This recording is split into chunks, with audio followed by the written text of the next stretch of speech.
Bonjour à toutes et à tous, c'est Paléo News, l'émission qui fait des news avec du vieux. Alors, le petit dernier Paléo News avant la fin de l'année, la fin de l'année 2021. Et si vous êtes sur les réseaux sociaux ou que vous êtes un paléo artiste, vous n'avez pas pu manquer cette nouvelle reconstruction de Elasmotherium. Elasmotherium qui est connu pour être, j'ai envie de dire, la licorne préhistorique. Donc c'est un rhinocéros unicorne. Eh bien, si vous avez suivi un peu les actualités, vous avez certainement vu passer cette nouvelle reconstruction où la grande corne d'Elasmotherium est remplacée par cette espèce de bosse, en fait.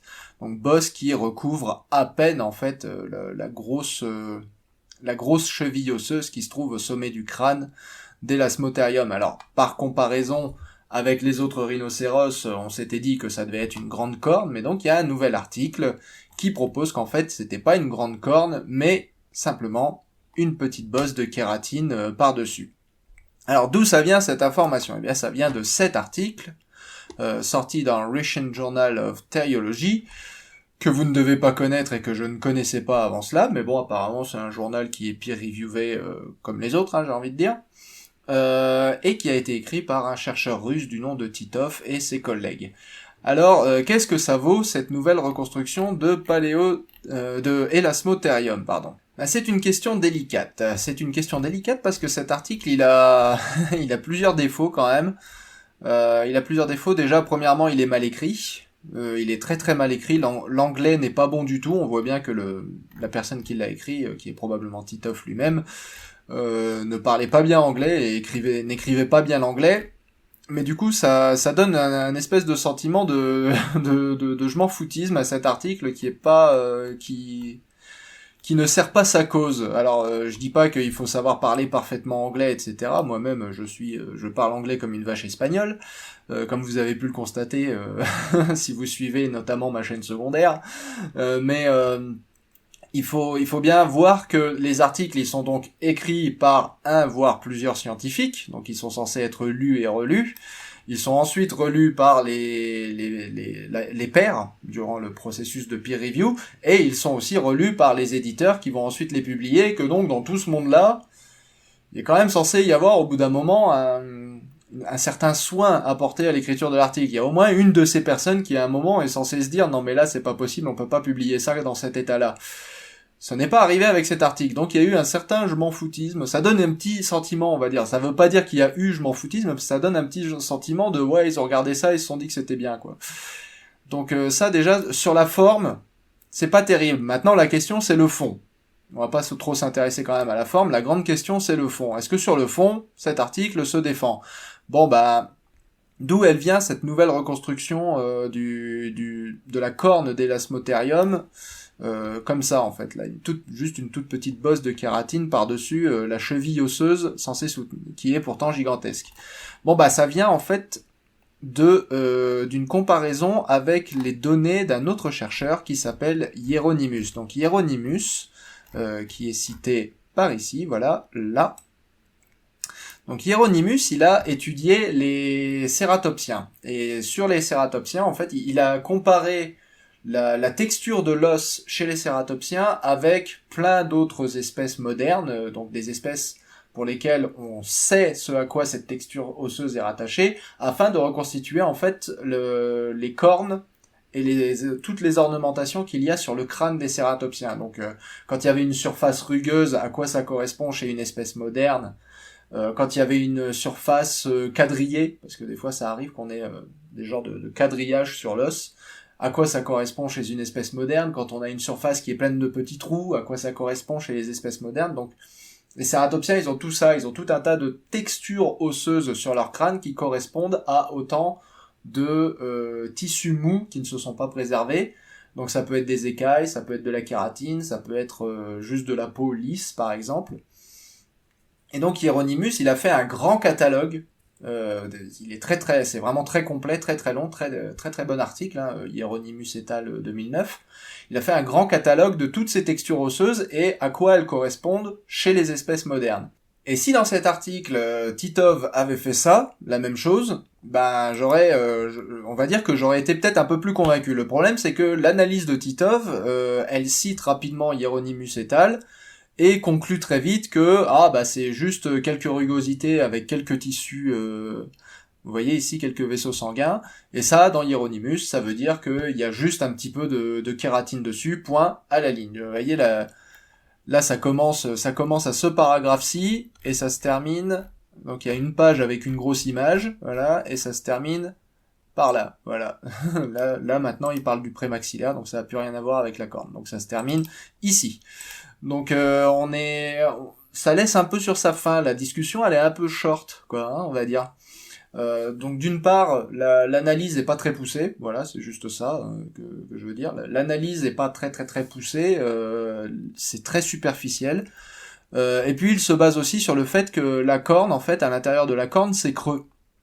Et il dit, si c'était creux, du coup, il pouvait pas y avoir de poids par-dessus. Le problème, c'est que ça, on sait que c'est pas un argument valable parce que, tout simplement, tous les animaux, enfin tous les mammifères modernes avec des cornes, ou presque, ont de toute façon des sinus aux endroits où ils ont des cornes.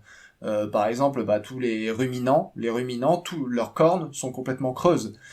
Et il y a des ruminants qui ont des cornes exceptionnellement grandes. Il y en a une notamment par le passé, comme Pelorovis, qui avait 5 mètres de cornes, une envergure de 5 mètres de cornes. Vous avez Mégalocéros. Mégalocéros, c'est pareil, c'est le grand cervidé du nord de l'Europe de la période glaciaire.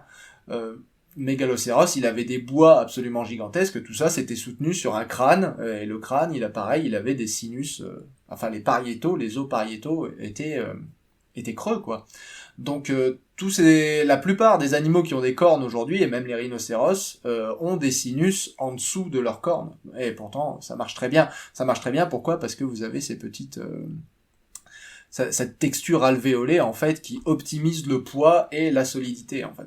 Donc c'est pas un argument valide, je pense, ces sinus ne sont pas un argument valide pour dire qu'il n'y avait pas de corne, une grande corne du moins, et l'analyse de surface de cette espèce de bosse, c'est pareil, elle est trop superficielle en réalité pour réellement soutenir que la corne d'Elasmotherium était aussi petite. J'aurais bien aimé voir en fait dans cet article d'autres éléments qui sont plus directement en lien avec la présence de la corne, notamment les muscles de la nuque.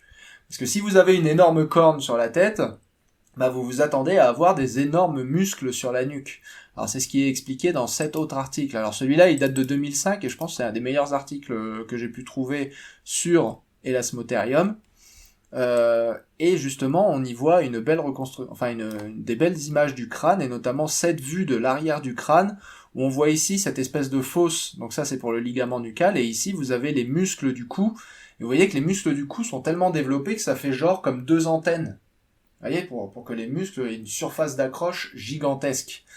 Ça, on l'a pas chez les rhinocéros modernes. Les rhinocéros modernes, ils ont juste une surface arrière du crâne qui est concave, comme ça. Et cette surface concave, elle sert d'insertion aux ligaments et aux muscles. Donc elle est un peu limitée finalement à cette partie-là, quoi. Vous avez pas ces deux espèces de protubérances de chaque côté. En tout cas, elles sont pas aussi développées. Donc là, vous avez ces deux antennes qui servent à l'accroche de muscles extrêmement puissants, et ça veut dire que la tête était très lourde. Et c'est pas le cerveau qui pèse lourd chez les rhinocéros, hein, c'est évidemment la corne.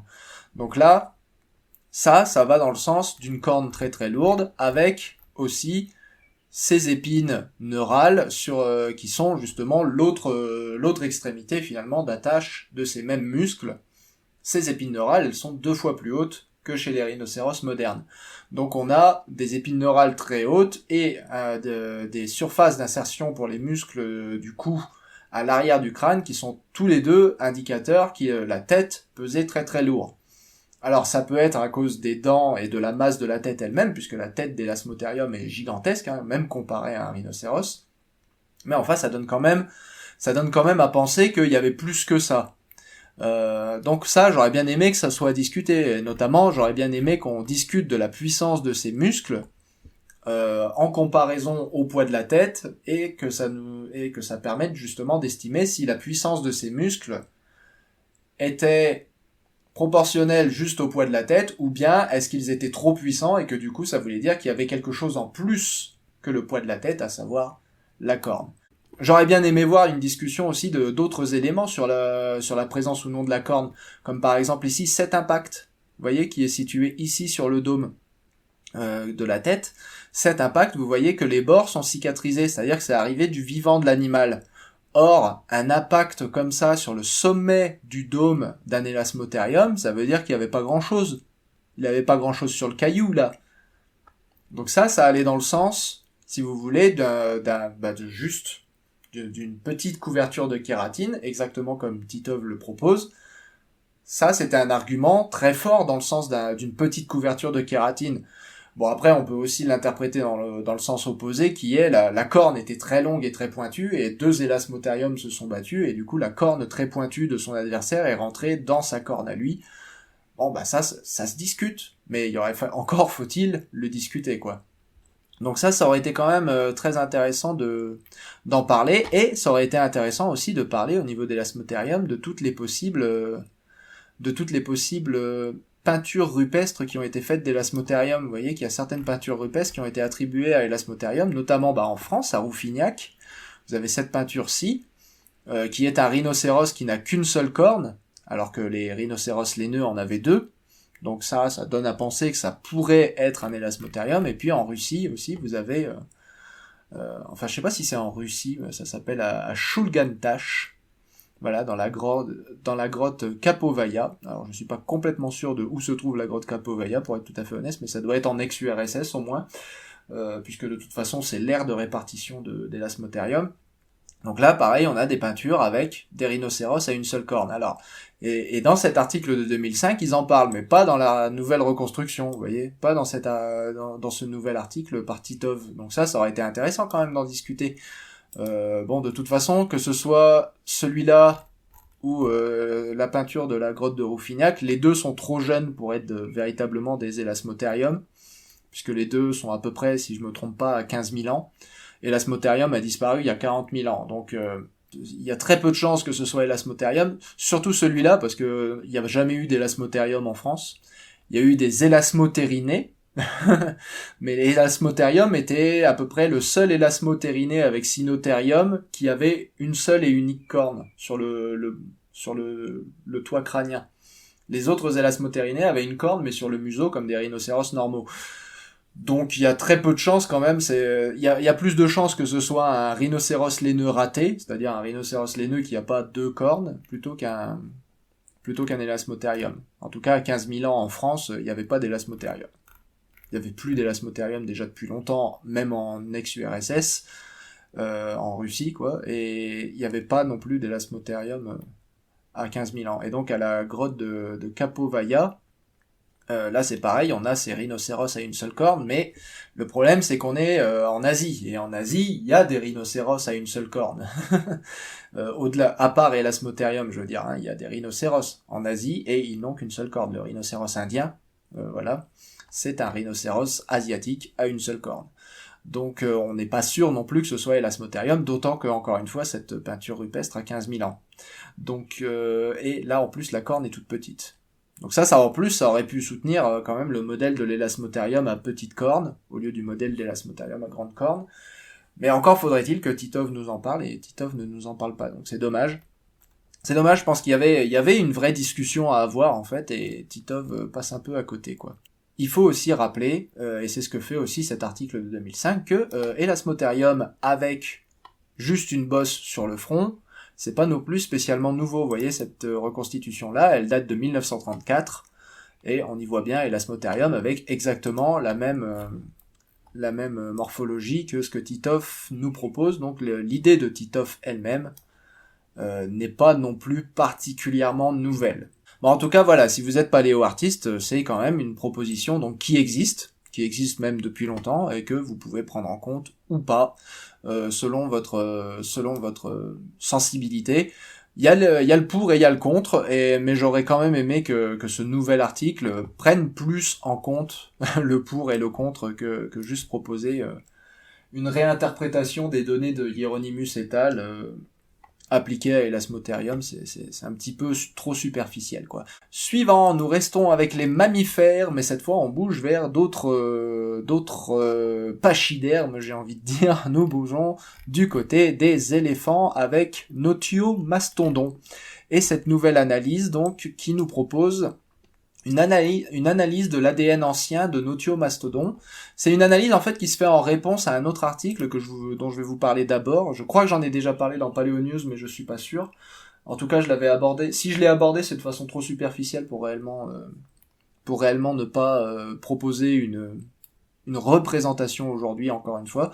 Donc c'était un article qui avait analysé quelques protéines, du collagène, extrait de dents probablement, je pense que c'était des dents d'un gomphothère qui s'appelle Notiomastodon. Alors les gomphothères, ce sont des éléphantimorphes, des proches parents donc des éléphants et des mammouths, qui ont vécu en Amérique du Sud, et je crois que c'était au Pliocène. Donc c'est parmi les rares, on va dire, proches parents des éléphants qui ont vécu en Amérique du Sud. Bon déjà, c'est un choc d'apprendre qu'il y avait des éléphants en Amérique du Sud. Il y en avait, Notiomastodon en fait partie, il y a Cuvieronius aussi. Et donc ce qui est intéressant, c'est qu'en analysant leur ADN, ils se sont rendus compte, enfin en analysant leurs protéines, le collagène, ce premier article, ici, publié en 2019, avait trouvé que ce gomphothère, ce Notiomastodon, était proche parent du mammouth nord-américain. Alors le mammouth nord-américain, c'est ce qu'on appelle aussi le mastodon nord-américain, ce n'est pas le mammouth. Le mammouth, il est là, c'est Mammuthus primigenius, alors que le mammouth, le mastodon américain, c'est Mammut americanum. Donc il faut pas les confondre, les deux.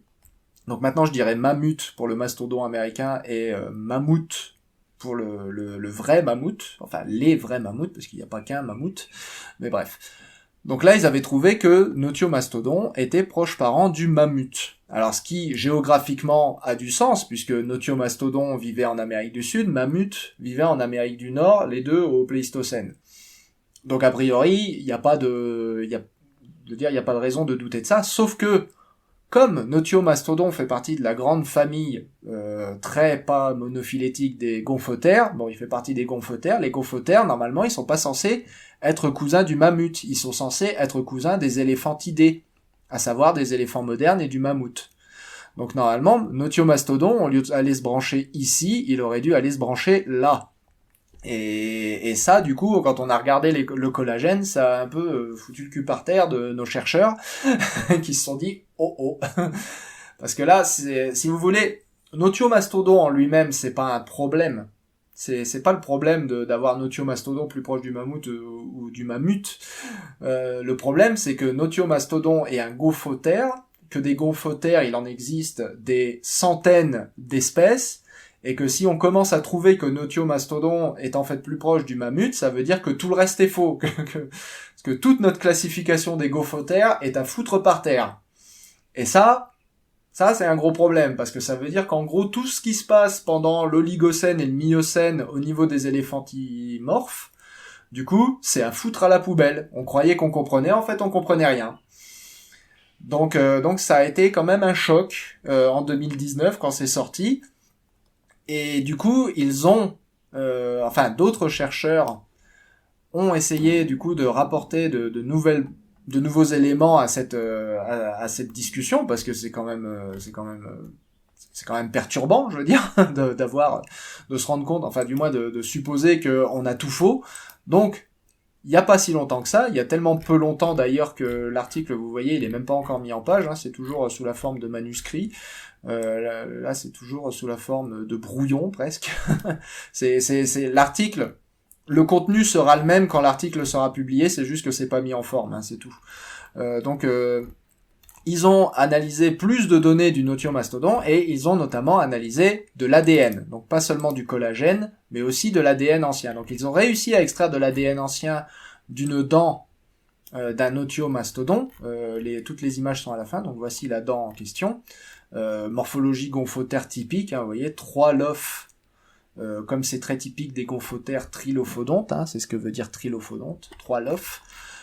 Et donc, en analysant cet ADN, eh bien, eux, ils trouvent, et en faisant ce qu'ils appellent une total evidence, c'est-à-dire toutes les preuves morphologiques, protéomiques et ADN, en mettant ça tous ensemble et en faisant tourner une analyse, ils trouvent que Notiomastodon est cousin des éléphantidés et ne se branche pas avec le mammut nord-américain.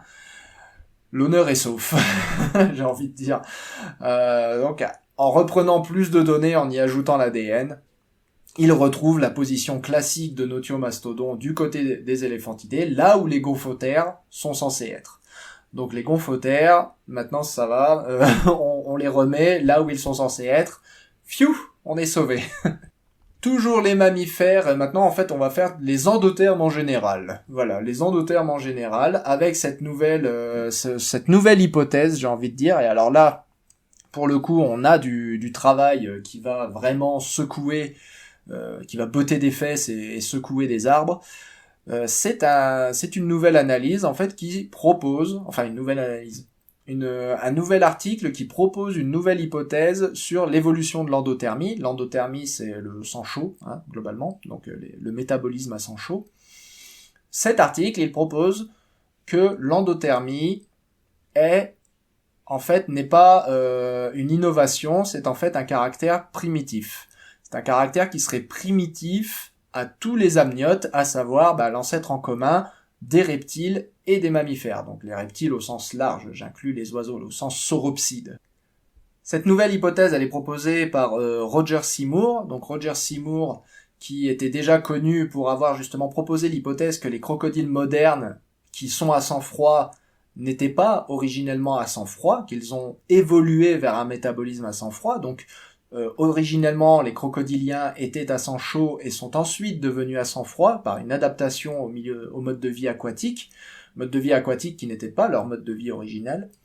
Donc ces crocodiles se sont adaptés à un mode de vie aquatique et avec ça est venu un métabolisme à sang froid, puisque dans l'eau il fait relativement froid, on perd beaucoup plus vite sa chaleur dans l'eau, même si l'eau est chaude en réalité, on perd plus vite sa chaleur dans l'eau, c'est un milieu très conducteur.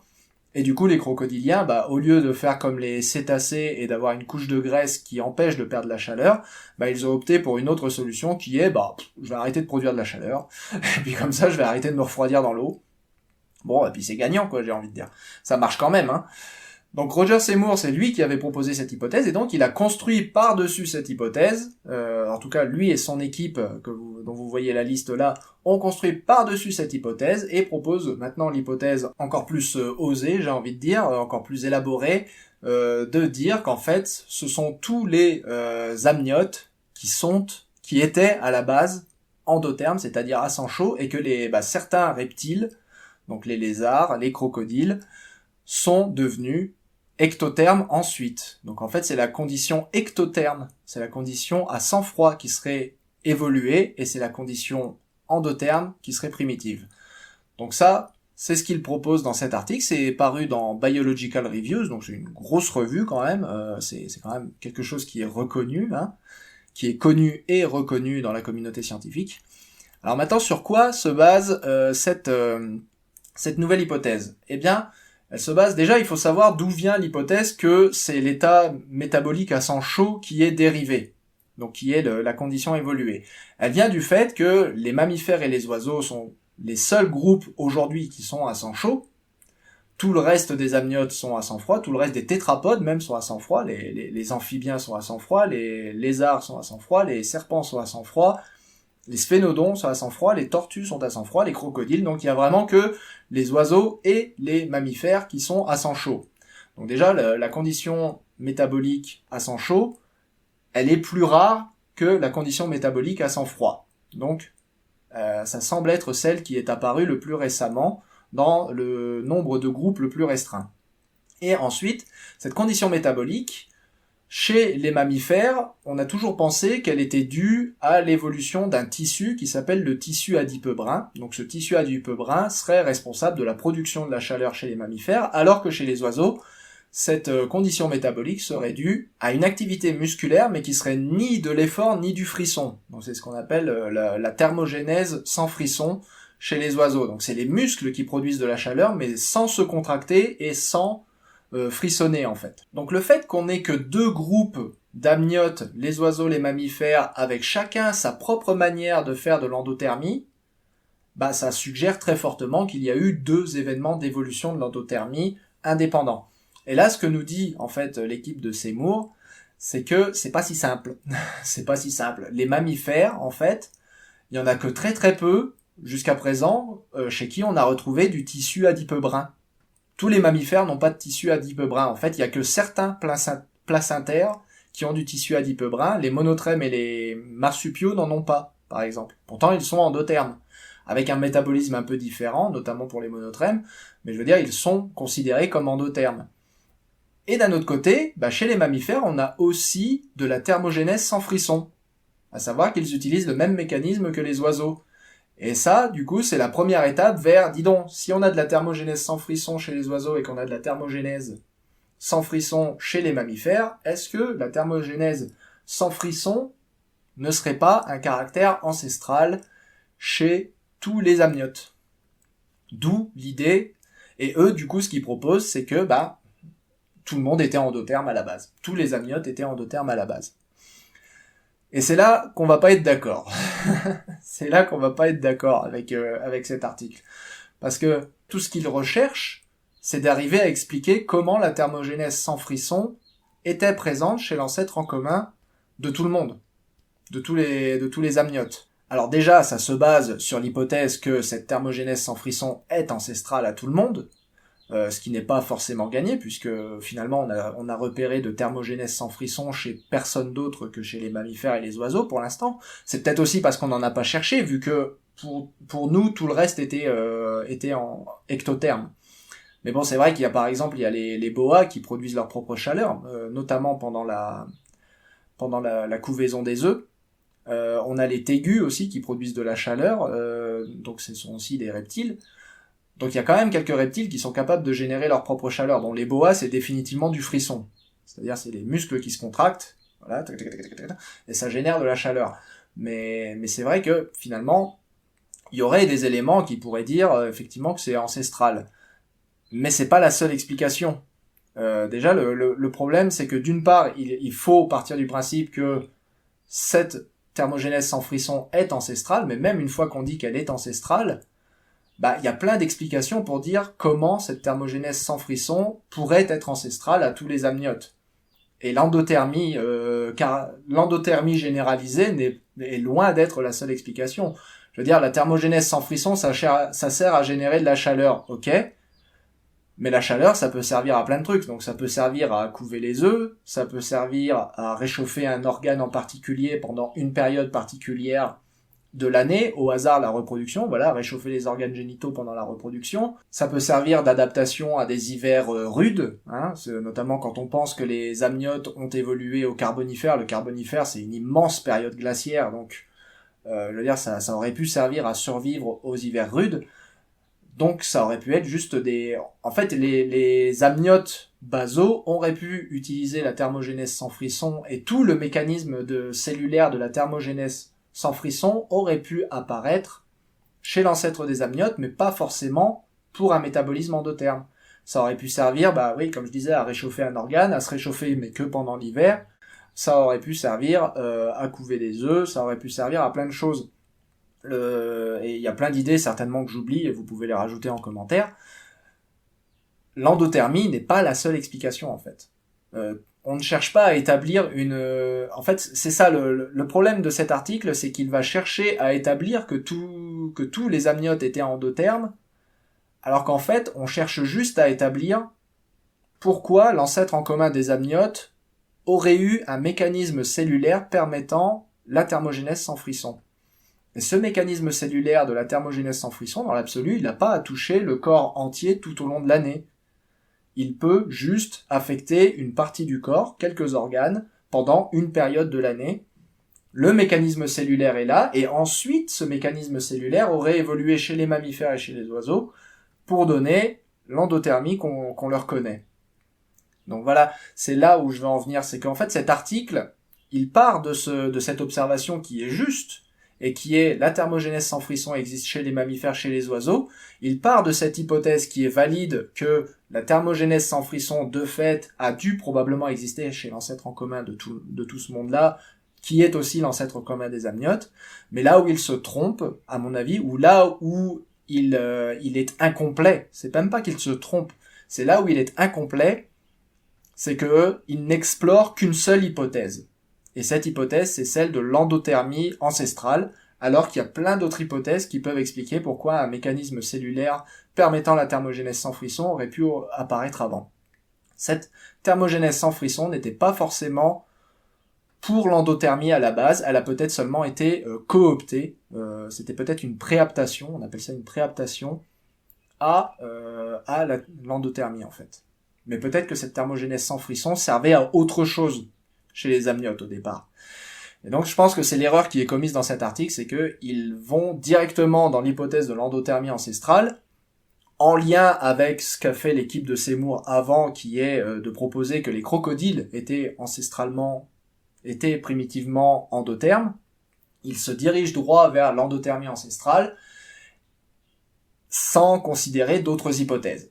Et ça, je pense que c'est le plus gros problème de cette hypothèse, de cet article, c'est qu'il ne s'arrête que sur une hypothèse, une des multiples hypothèses pour expliquer cette observation de base, la thermogénèse sans frisson des oiseaux et des mammifères.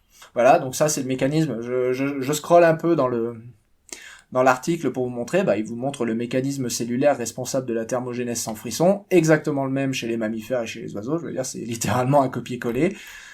Et après, ils vont à la recherche, à la pêche aux arguments pour dire, notamment des arguments fossiles, parce que c'est ça qui nous intéresse, des arguments chez les fossiles, qui vont soutenir que les ancêtres des amniotes modernes, à savoir les synapsides basaux pour les mammifères et les sauropsides basaux pour les reptiles et les oiseaux, étaient endothermes.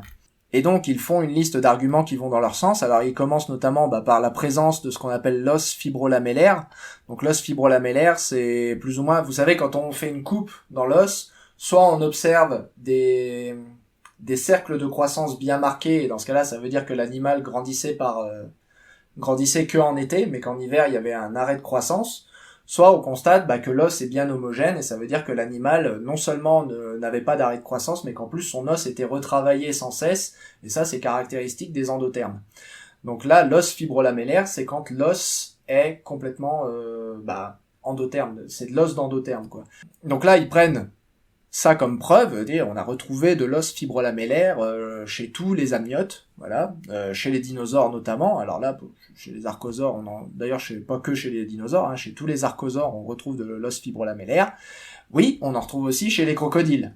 Or, les crocodiles sont ectothermes. Alors même si à la base ils étaient endothermes, ils ne devraient pas avoir d'os fibrolamellaire. Et dans l'absolu, on en trouve même chez les amphibiens. Il y a des amphibiens du Trias qui ont de l'os fibrolamellaire. Alors, est-ce que ça veut dire que les amphibiens aussi étaient à sang... Est-ce que ça veut dire que les amphibiens aussi étaient à sang chaud? Ou est-ce que ça veut dire est-ce que ça veut dire que l'os fibrolamellaire est pas un très bon indicateur de métabolisme à sang chaud? Bon. La réalité, c'est que même un animal qui grandit en milieu tropical ne va pas avoir de cernes de croissance. Et un animal qui grandit vite, même un animal à sang froid, mais qui grandit vite quand il est petit, va aussi avoir de l'os fibrolamellaire. Par exemple, le cas des crocodiles. Et il y a même des cas chez les crocodiles, je crois aussi, où on trouve de l'os fibrolamellaire dans certains os et de l'os avec des belles cernes de croissance dans certains autres os. Donc bref, l'os fibrolamellaire, mais ça, il l'explique en plus, ils le disent, c'est pas vraiment un argument qui marche très bien. Et je suis d'accord, c'est pas un argument qui marche super bien.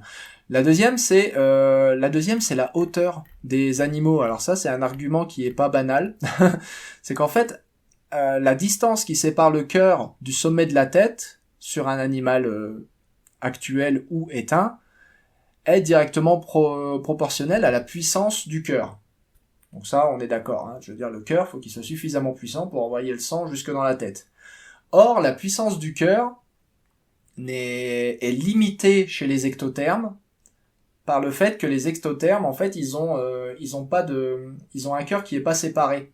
Chez nous, les mammifères, on a un cœur qui est bien séparé en deux. On a un système qui va être connecté uniquement aux poumons et un système qui va être connecté à tout le reste du corps. Un système vasculaire qui va être connecté à tout le reste du corps. Et en fait, la partie du cœur qui est connectée au poumon est plus petite que la partie du cœur qui est connectée au reste du corps, ce qui fait qu'il y a plus de pression dans la partie connectée au corps, ce qui fait qu'il y a suffisamment de pression pour vous envoyer du sang jusque dans la tête et jusque dans les pieds, et pour que ce sang qui ensuite soit poussé pour vous remonter les pieds jusqu'au cœur. Donc la partie qui est connectée au corps est très puissante, donc le cœur est plus gros, et la partie qui est connectée au poumon, par contre, elle est plus petite, parce que les poumons, c'est juste à côté du cœur, chez tous les tétrapodes. Les poumons sont à côté du cœur, donc si vous envoyez trop de pression, vous allez tout faire éclater. Donc ça veut dire qu'en gros, chez les endothermes, vous avez une séparation du cœur qui permet justement ces pulsions différentielles, cette pression différentielle entre la partie systémique et la partie pulmonaire, alors que chez les ectothermes, là vous avez un cœur qui est non compartimenté, et du coup la pression est la même partout. Et c'est pour ça que la plupart, et d'après ce qu'ils disent, c'est pour ça que tous les ectothermes en fait sont plats. Vous voyez ? Et ça c'est aussi connecté du coup à la posture. Vous voyez que plus vous avez une posture érigée, plus il va vous falloir de la puissance cardiaque pour que le sang qui est au bout de vos pieds, ici, en fait, il va vous falloir de la pression cardiaque, non pas pour l'envoyer jusqu'aux pieds, mais pour arriver ensuite à le faire remonter, pour que quand ça pousse, en fait, ça fasse remonter le sang qui était dans les pieds. Donc ça, c'est déjà... La posture érigée, du coup, elle serait aussi directement liée, en fait, à la pression du cœur. Et là, donc, ce qu'il utilise, c'est la position de la tête par rapport au cœur, parce que la tête, il y a le cerveau, et que le cerveau, c'est un organe qui doit être irrigué. Et donc cette distance entre la tête et le cœur, elle est directement proportionnelle à la puissance de votre cœur, et cette puissance de votre cœur ne peut pas être trop puissante si vous êtes un ectotherme, parce qu'un ectotherme ne peut pas protéger ses poumons en ayant un cœur compartimenté et donc une pression sanguine qui est différente du côté poumon et du côté du reste du corps. C'est l'hypothèse de base. Et donc à partir de là, ils mesurent tout simplement sur des squelettes qui ont été montés la distance entre l'endroit où doit se trouver le cœur, c'est-à-dire généralement juste derrière le sternum. Donc on va mesurer cette distance jusqu'à la tête. Et ça va vous donner, donc ce qu'il dit, c'est que, chez les petits animaux, ça s'applique pas, par contre, les grands endothermes et les grands ectothermes, il va y avoir des différences énormes. Un grand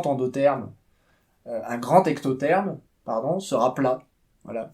Alors qu'un grand endotherme, lui, pourra avoir une tête très haute et une posture érigée.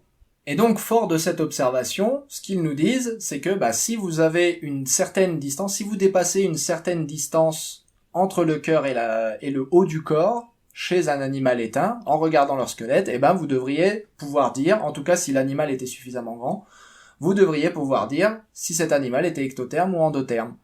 Et donc ce qu'ils ont regardé, ils ont regardé des sauropsides, comme par exemple les pareiasaures, ils ont regardé des synapsides comme par exemple Moscops, et ils ont mesuré la distance entre la tête et le sternum, ou en tout cas le bas de la cage thoracique. Et donc à chaque fois, ce qu'ils constatent, c'est qu'effectivement la tête est super haute chez ces animaux, comparée à la position du cœur.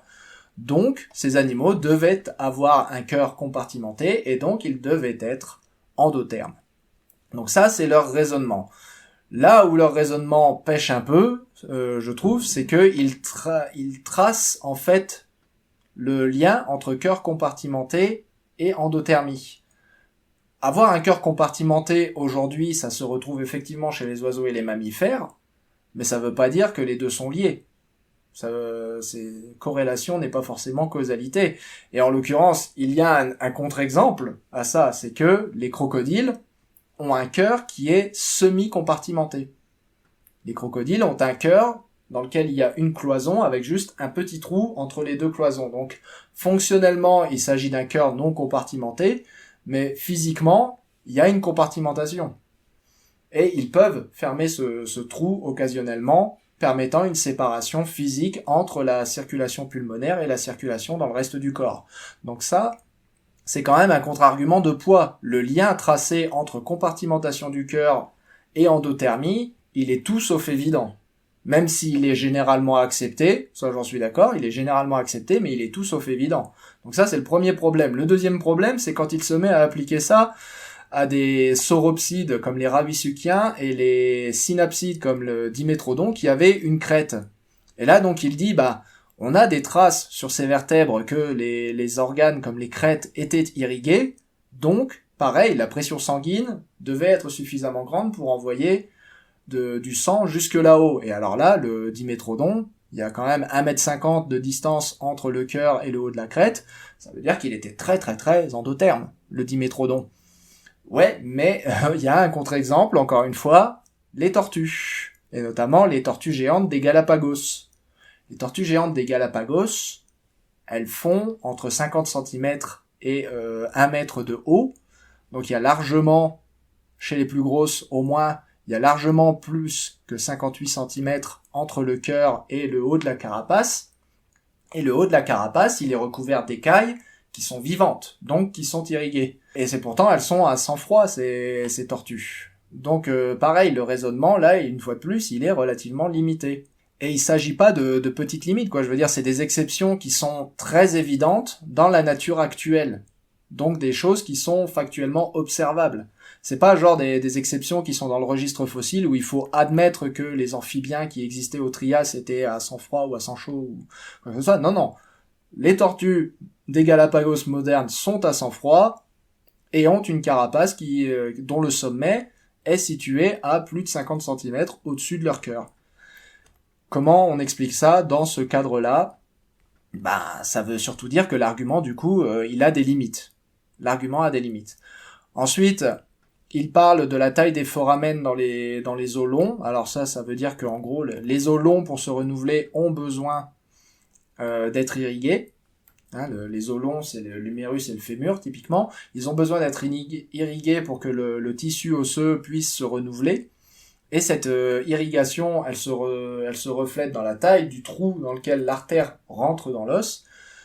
La taille de cette artère étant du coup différente chez les endothermes et chez les ectothermes, les endothermes ayant un plus gros foramen que les ectothermes. Sauf que pareil, encore une fois, il y a des exceptions, et dans ces exceptions, il y a les lézards, il y a les varans. Donc les varans sont des ectothermes qui font exception à la règle. Donc encore une fois, il y a une exception évidente à l'un de ces arguments. La biomécanique bipède, donc là, l'argument de la biomécanique bipède, ça veut dire qu'on peut pas être bipède sans être endotherme, même en acceptant ce lien entre la bipédie et l'endothermie, ça s'applique qu'aux dinosaures et à certains mammifères. Or, les dinosaures et certains mammifères, ça veut pas forcément dire que l'ancêtre des amniotes, qui était totalement quadrupède, lui, était forcément endotherme. Et puis enfin, il utilise les isotopes, et alors là, les isotopes, par contre, là, c'est le pire exemple de cherry picking de tous les exemples qu'il utilise. Donc le cherry picking, c'est quand on sélectionne ses preuves. Et alors les isotopes, ce qu'il va chercher, il va nous dire que les analyses isotopiques, c'est-à-dire la géochimie des ossements, chez certains fossiles, reflètent un métabolisme endotherme. La composition osseuse ne va pas être la même chez les endothermes que chez les ectothermes, et donc il va nous chercher tous les exemples en fait où on a retrouvé une chimie osseuse d'endotherme chez des animaux qu'on croyait ectothermes. Donc par exemple les mosasaures, par exemple les ichthyosaures, par exemple les plésiosaures, du côté des sauropsides, et du côté des synapsides, il va notamment chercher certains dicynodontes du Trias, comme l'Istrosaurus par exemple, qui ont effectivement une chimie isotopique qui évoque des endothermes. Oui, mais en négligeant totalement de parler de tous les dicynodontes du Permien qu'on a testés pour ça, et qui eux ont une chimie d'ectotherme, donc une chimie osseuse qui reflète un métabolisme à sang froid. Donc là, il va juste chercher les dicynodontes qui l'arrangent, excluant les dicynodontes qui ne l'arrangent pas et qui sont pourtant plus anciens et plus basaux dans la phylogénie, donc meilleur indicateur de quel était l'état ancestral. Donc là, avec la géochimie, c'est complètement du cherry picking. Les turbinaux, on n'en a pas, donc voilà, ça c'est réglé. Et donc au final, il finit avec cet arbre, justement, où en rouge, alors vous avez les clades dans lesquels il y a au moins une preuve d'endothermie. Même sachant qu'il prend des preuves d'endothermie qui sont relativement relativement peu exigeante, hein, on va dire ça comme ça. Je veux dire notamment l'os fibrolamellaire. L'os fibrolamellaire, c'est une preuve d'endothermie qui est très très très très peu exigeante. Ben même en prenant ça, vous voyez qu'à la base de l'arbre, ben vous avez tic tic tic tic tic plein d'ectothermes.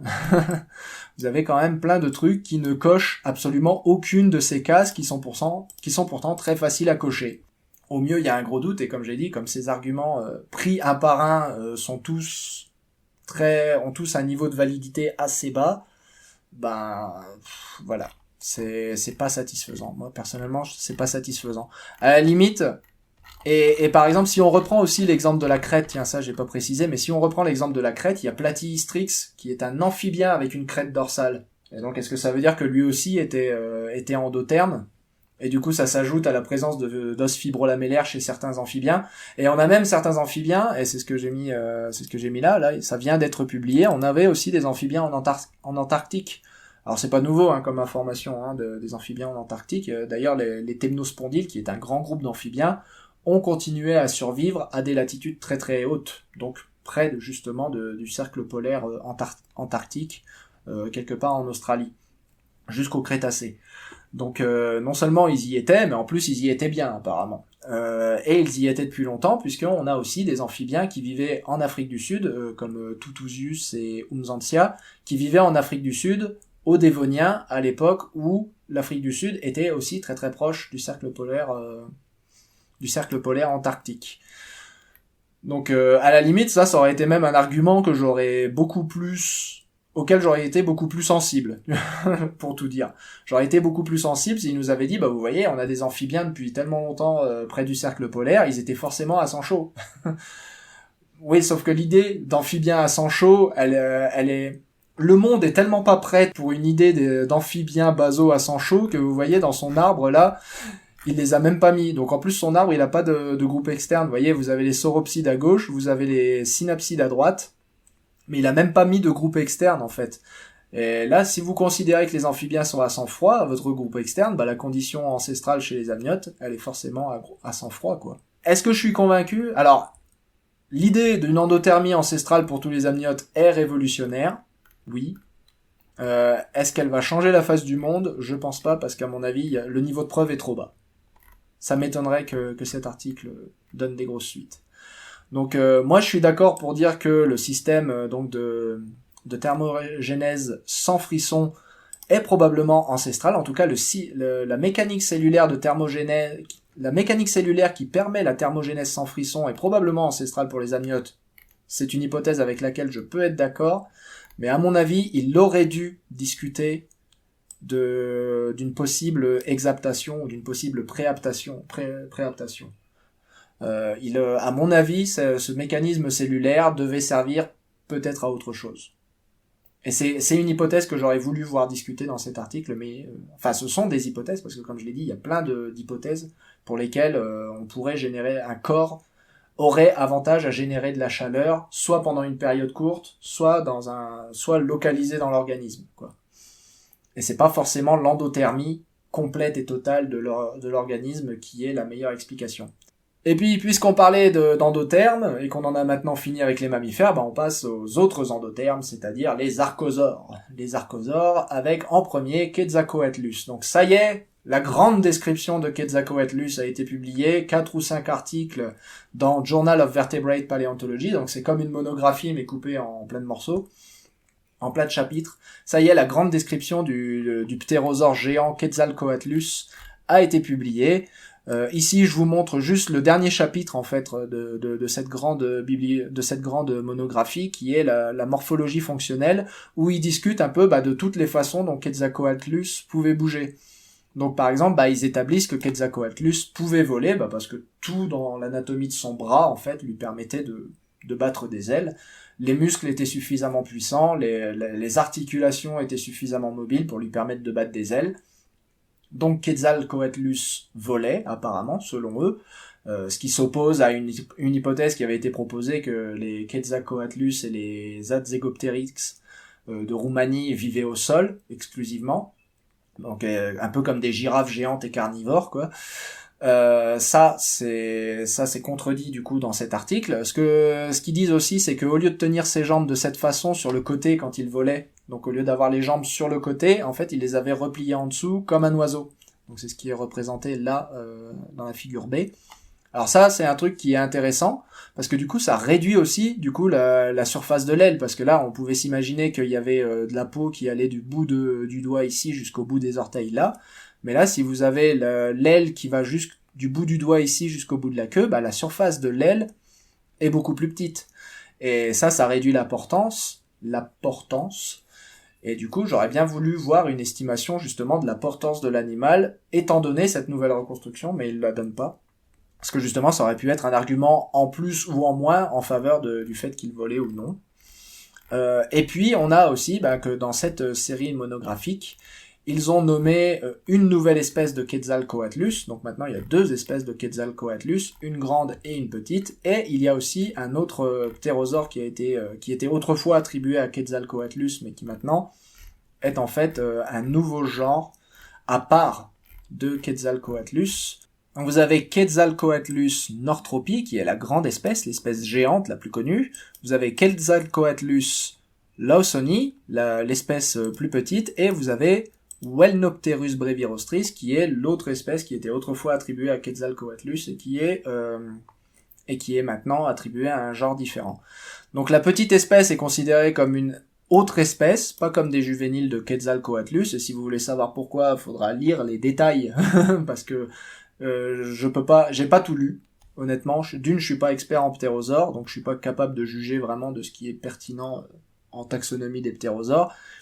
Et de 2, ça se joue sur des détails anatomiques qui sont tout à fait évaluables, et on a le droit d'être d'accord ou d'être pas d'accord. Donc si ça vous intéresse, allez lire. Si vous êtes paléo-artiste aussi, allez lire cet article qui est très intéressant, puisque vraiment il propose toutes les clés pour reconstruire un Quetzalcoatlus anatomiquement correct. Par exemple là, un autre truc intéressant avec ces Quetzalcoatlus, ces nouvelles reconstructions de Quetzalcoatlus, c'est la longueur des jambes. Les jambes sont en fait très très longues chez Quetzalcoatlus. Même comparé au bras, on voit toujours le dos chez les Quetzalcoatlus, enfin chez les ptérosaures en général, on voit toujours le dos qui est penché comme ça parce que les jambes sont courtes et les bras sont très longs. Quetzalcoatlus, il avait quand même des très longues jambes. Et donc ça participe aussi à leur reconstitution d'un Quetzalcoatlus comme une cigogne, donc il passait quand même beaucoup de temps au sol, même s'il était capable de voler. Donc il reste quand même plus ou moins en ligne avec cette hypothèse d'un Quetzalcoatlus qui chassait au sol. Le bec est très très fin apparemment chez les Quetzalcoatlus, donc ça devait être un généraliste, c'était pas comme un marabout qui a un énorme bec et qui est vraiment un carnivore strict quoi. Peut-être que le Quetzalcoatlus était carnivore, omnivore.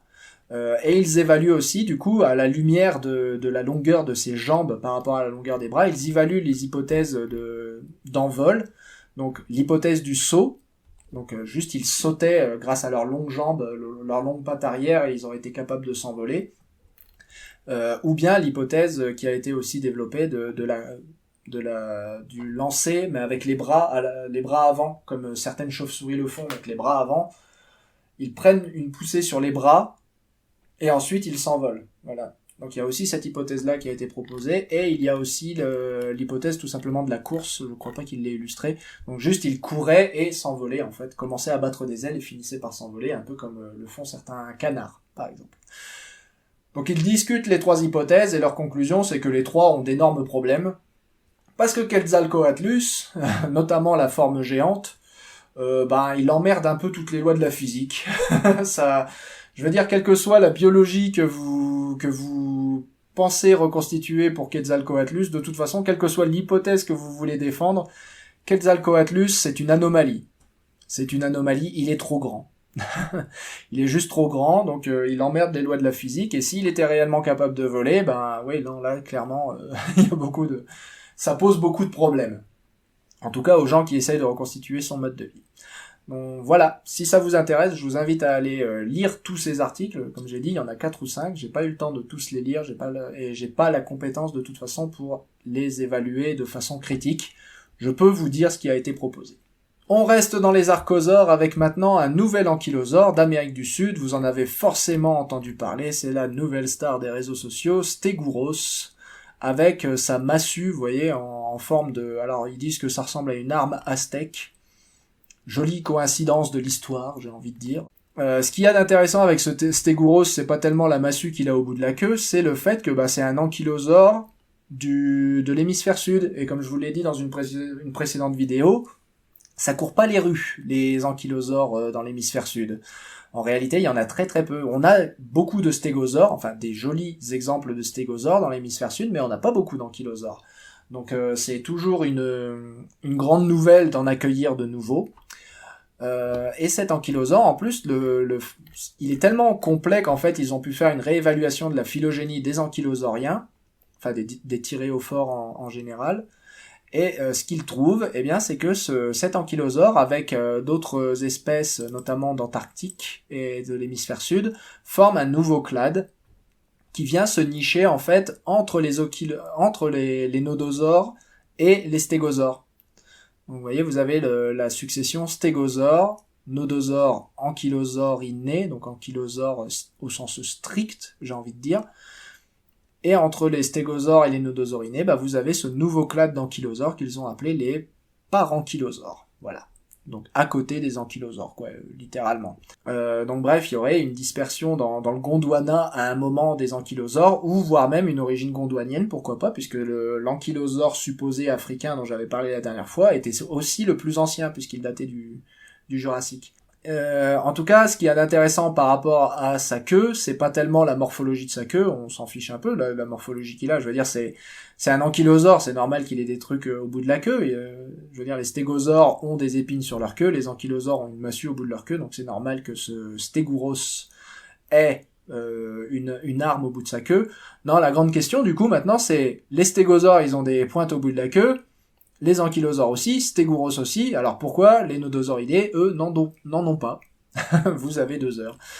Pourquoi les nodosauridés, eux, ont perdu la massue au bout de leur queue? Ça, c'est une question intéressante. Plus que de se demander d'où vient la morphologie de la queue de Stégoros, c'est de se demander pourquoi les nodosauridés ont perdu la leur. Donc voilà, une petite découverte intéressante, et qui est d'autant plus intéressant que ce Stégoros est quasiment complet. Donc non seulement c'est pas souvent qu'on en trouve, mais alors dès complet, je vous en parle même pas. On reste en Amérique du Sud avec maintenant, on va changer, on va sortir un petit peu de la paléontologie, mais on va rentrer un peu dans la politique qui entoure la paléontologie, et notamment la politique de l'export des fossiles en dehors des pays considérés comme en voie de développement. Donc ici, il s'agit notamment du Brésil et du fameux Ubijara, donc Ubijara dont je n'avais pas parlé dans un Paléo News, qui était un nouveau ptérosaure, Asdarchidé. J'en avais pas parlé dans Paléo News, tout simplement parce qu'il y avait un énorme scandale autour d'Ubijara. Ubijara a été exporté de façon illégale. Il a été exporté du Brésil de façon illégale, il a été acheté au Brésil, exporté de façon illégale et acheté à un collectionneur par un musée, ensuite, donc, qui a acquis du matériel absolument illégal.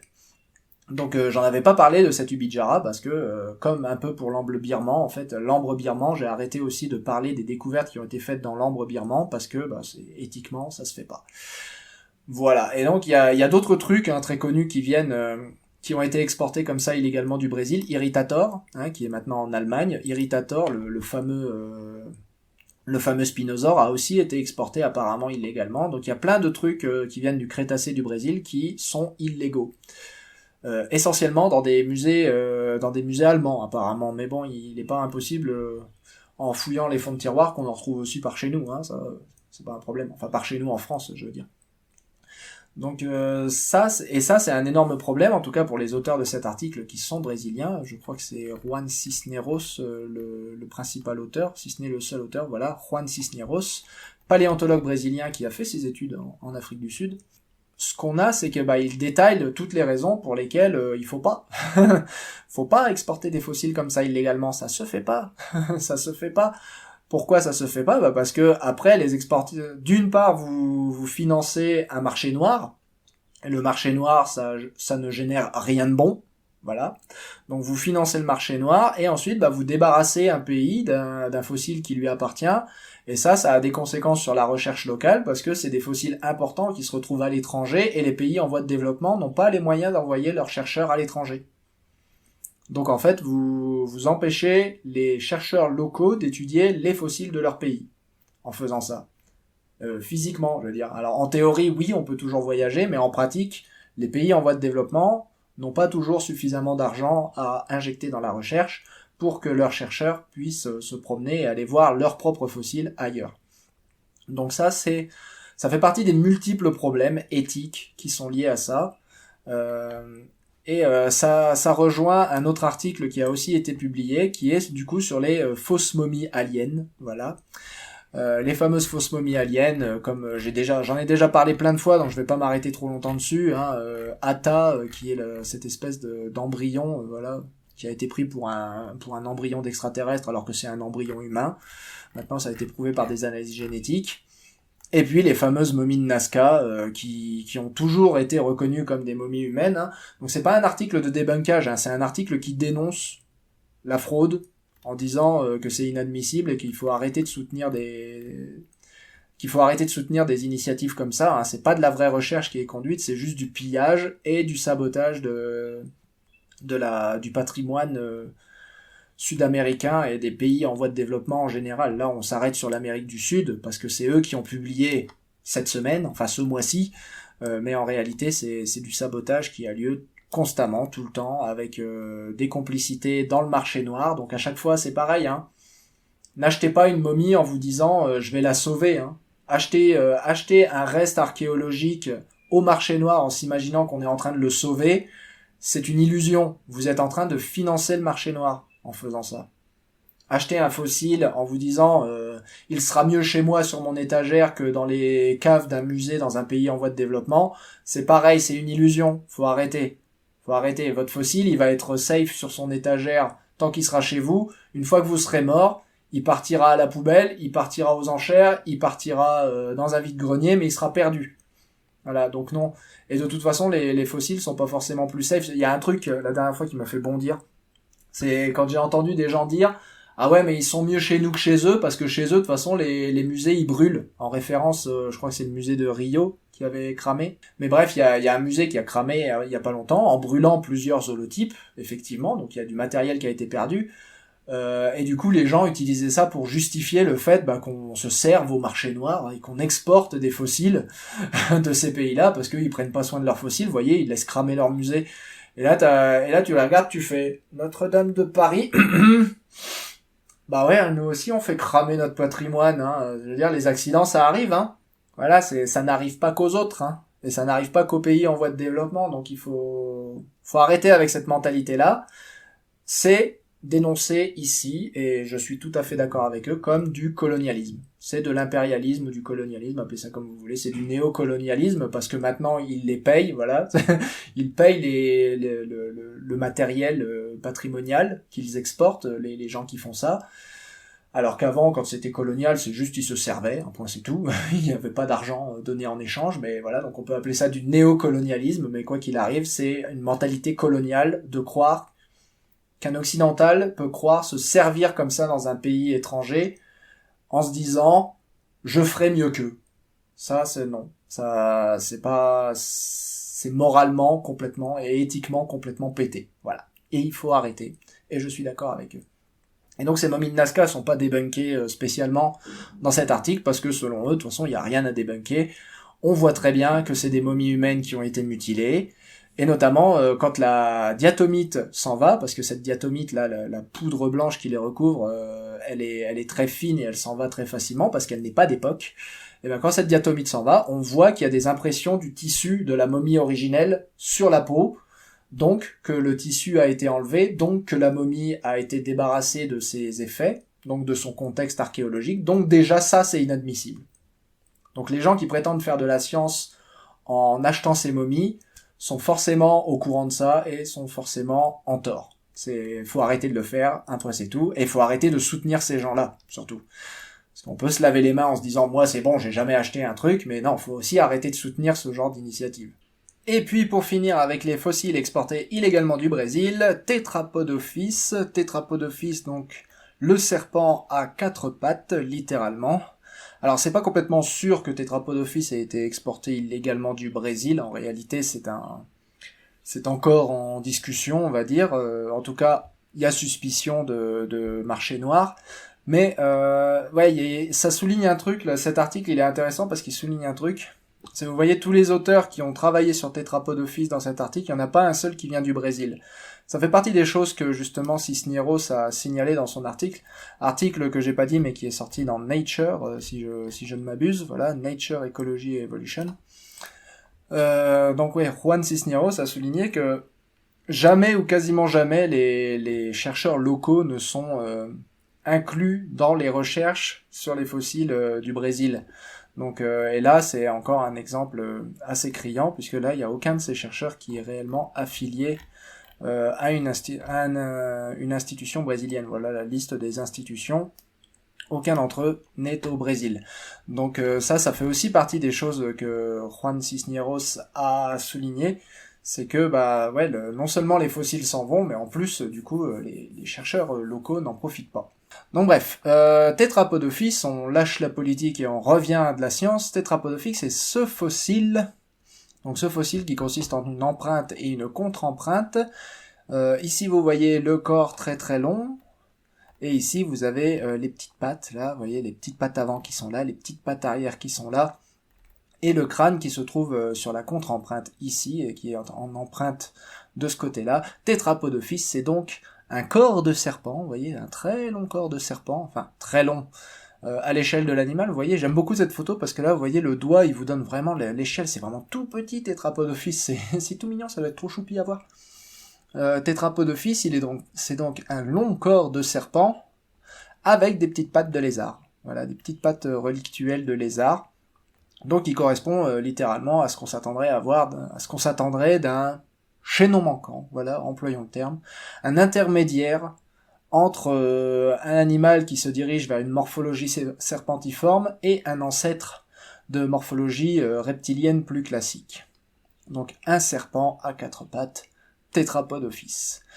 Donc ce Tetrapodophyse, c'est un fossile important du coup, vu qu'il a été supposé, il a déjà été étudié par le passé, et à l'époque, eh bien, ils en avaient conclu que c'était un serpent à quatre pattes, justement, comme je le disais, ce fameux chaînon manquant. Et dans cette étude, eh bien, ces auteurs ici, Caldwell et ses collègues, nous disent qu'en fait non, Tetrapodophyse n'est pas un serpent, en tout cas n'est pas un ancêtre des serpents, mais il appartiendrait à une famille proche des reptiles mosasaures, qu'on appelle les dolichosaures. Donc les mosasaures, ce sont des reptiles aquatiques du Crétacé, des varans aquatiques en fait. Les dolichosaures sont plus ou moins inclus parmi les mosasaures. Disons que pour faire simple, je vais appeler ça des mosasaures, même si c'est débattu.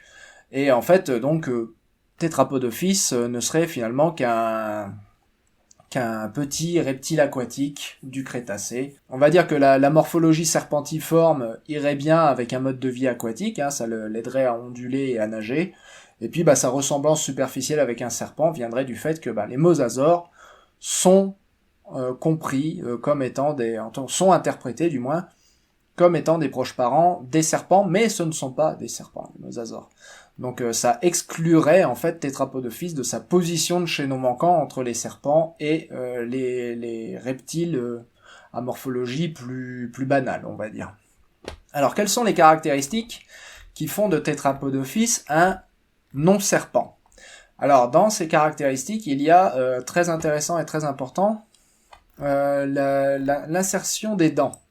Donc les dents chez les serpents sont techniquement interprétées comme ayant une racine, mais en réalité, la racine est très petite, et alors, elles sont techniquement interprétées comme ayant des racines, ça veut dire exactement ce que ça veut dire, c'est-à-dire que techniquement, oui, il y a une racine, mais enfin, on la voit pas super bien, quoi. Vous voyez que là, par exemple, vous avez une dent de serpent, la dent, elle est plus posée sur la mâchoire qu'elle n'est réellement implantée dans la mâchoire. Et nous, les mammifères, on a ce qu'on appelle la condition tecodonte, avec des grosses racines qui s'implantent réellement dans la mâchoire. Et en fait, Tetrapodophyse, il a cette morphologie avec des grosses racines qui s'implantent dans la mâchoire, donc ici représenté en bleu, et qu'on voit ici sur le spécimen réel. Donc il a des grosses racines qui s'implantent dans des alvéoles dans la mâchoire.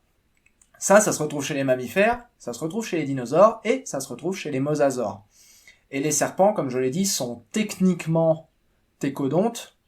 Donc techniquement, ils ont du tissu qui peut être interprété comme du tissu racinaire, mais c'est pas aussi évident que chez les mosasaures. Là, ça ressemble vraiment à la condition chez les mosasaures. Vous voyez la couronne ici et voyez la racine là avec l'alvéole ici. Je vais vous remettre un mosasaure. Voilà, ça c'est une dent typique de mosasaure, couronne, racine. En plus, la racine elle est gonflée exactement comme sur Tetrapodophyse. Donc déjà ça, le premier truc qui l'exclut des serpents, c'est ça. Le deuxième truc qui l'exclut des serpents aussi, c'est la morphologie des vertèbres. Les vertèbres des serpents ont 2 articulations, et alors que les autres animaux, généralement, n'ont qu'une seule articulation entre les vertèbres. Donc en fait, les vertèbres, elles sont articulées comme ça, avec une paire d'articulations, et puis elles peuvent bouger comme ça. Donc si vu de dessus, ça ferait comme ça, et comme ça, voilà. Bon, chez les reptiles, elles bougent surtout comme ça. Mais en tout cas, voilà, ça c'est l'articulation normale des vertèbres chez un amniote classique. Et donc les serpents, ce qu'ils ont en fait, c'est qu'ils ont 2 jeux d'articulation. Donc un premier jeu d'articulation comme ça, et un deuxième jeu d'articulation comme ça. Et donc ça leur donne vraiment une morphologie de vertèbres très peu orthodoxe, on va dire, qui est très très rare généralement chez les êtres vivants. Il y a que quelques animaux qui ont ça. Chez les serpents, c'est présent. Chez Tetrapodophyse, apparemment, d'après cette étude, ça ne l'est pas. Donc ça, c'est le deuxième caractère qui l'exclut des serpents. Et maintenant, qu'est-ce qui le rapproche des mosasaures ? Eh bien, c'est essentiellement la morphologie de l'articulation entre le crâne au niveau de l'oreille et la mâchoire, qui est faite par un os qui s'appelle le carré. Chez les serpents, vous avez l'os carré ici en bleu qui est très allongé, alors que chez Tetrapodophyse, vous avez un os carré qui est ni allongé ni carré, mais qui est en réalité en forme de disque. Et ça, c'est vraiment très typique des mosasaures. Et donc ça, c'est le caractère principal qui rapproche Tetrapodophyse des mosasaures. Et donc quand ils font tourner des analyses phylogénétiques de diverses façons, alors ils utilisent du bayésien, ils utilisent du maximum de parcimonie, ils utilisent plusieurs matrices aussi.